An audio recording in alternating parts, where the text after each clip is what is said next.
Komunisme merupakan ideologi yang dilahirkan oleh Karl Marx. Karl Marx merupakan seorang filsuf sekaligus pakar ekonomi dan politik. Di Indonesia, paham komunis memiliki sejarah sendiri.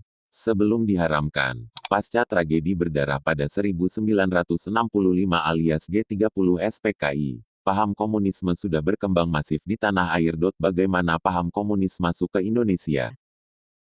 Komunisme masuk ke Indonesia dipelopori oleh Hendrikus Josephus Franciscus Maris Nivliet. Hendrikus merupakan warga Belanda yang datang ke Indonesia pada tahun 1913.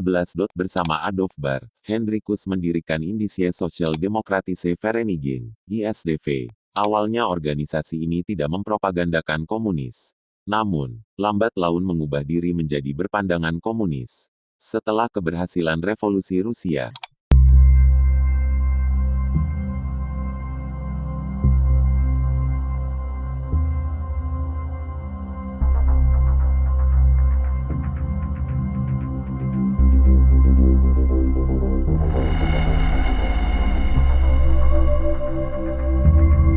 mereka memasuki organisasi-organisasi massa untuk menyebarkan paham ini, salah satunya Sarekat Islam, yang dipimpin oleh Semaun.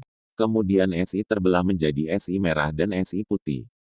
Akhirnya Sarekat Islam Merah yang menjadi Partai Komunis serta melakukan pemberontakan pada tahun 1926, 1948 hingga 1965 yang mengakibatkan kejatuhan Soekarno. 5 tahun kemudian 1917 lahir Partai Komunis Indonesia atau PKI. Namun, nama PKI belum besar karena dibuat secara diam-diam menjadi fraksi kiri dalam SI. Salah seorang tokoh syarikat Islam, Haji Agus Salim, akhirnya menegakkan disiplin partai. SI berganti nama menjadi Partai Syarikat Islam di tahun 1921. Sesudah itu, barulah resmi nama PKI mencuat. Namun, Partai Komunis itu tidak kompak lantaran salah seorang pendirinya, Tan Malaka, membentuk Partai Rakyat Indonesia, PARI. Dalam sejarahnya di Indonesia, PKI melakukan 3 pemberontakan. Pemberontakan pertama adalah tahun 1926. Pemberontakan itu gagal dan PKI dilibas pemerintah kolonial Belanda. Ribuan orang dibunuh dan sekitar 13.000 orang ditahan.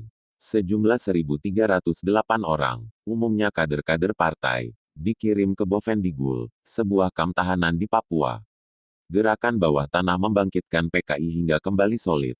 Pada 1948, PKI melancarkan pemberontakan kedua. Pemberontakan berniat meruntuhkan RI dan menggantinya dengan negara komunis. Upaya kedua ini kembali gagal.